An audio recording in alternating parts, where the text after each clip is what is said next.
പണ്ടു പണ്ട് ചൈനയിലെ ബുദ്ധിമാനായ ഒരു രാജാവ് തന്റെ പിൻഗാമിയെ കണ്ടെത്താനായി രാജ്യത്തെ മിടുക്കരായ കുട്ടികളെയെല്ലാം കൊട്ടാരത്തിലേക്ക് വിളിച്ചുകൂട്ടി. രാജാവ് എല്ലാ കുട്ടികൾക്കും ഓരോ വിത്ത് വീതം നൽകി.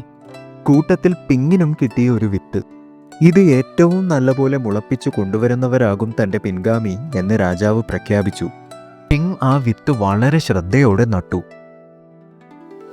അവൻ ദിവസവും അതിന് വെള്ളമൊഴിച്ചു. എന്തെല്ലാം ചെയ്തിട്ടും ആ വിത്ത് മുളച്ചതേയില്ല. അവസാനം മുളപ്പിച്ച ചെടി രാജാവിനെ കാണിക്കേണ്ട ദിവസം വന്നെത്തി. എല്ലാ കുട്ടികളും ഭംഗിയുള്ള ചെടികളുമായി കൊട്ടാരത്തിലെത്തി. പിങ് മാത്രം തൻ്റെ ഒഴിഞ്ഞ ചെടിച്ചട്ടിയുമായി നിന്നു.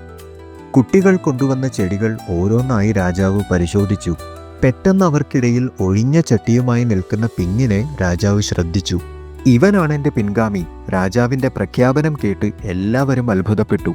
ഒരിക്കലും മുളയ്ക്കാനിടയില്ലാത്ത പുഴുങ്ങിയ വിത്തുകളാണ് എല്ലാവർക്കും നൽകിയത് എന്ന സത്യം രാജാവ് എല്ലാവരോടും പറഞ്ഞു.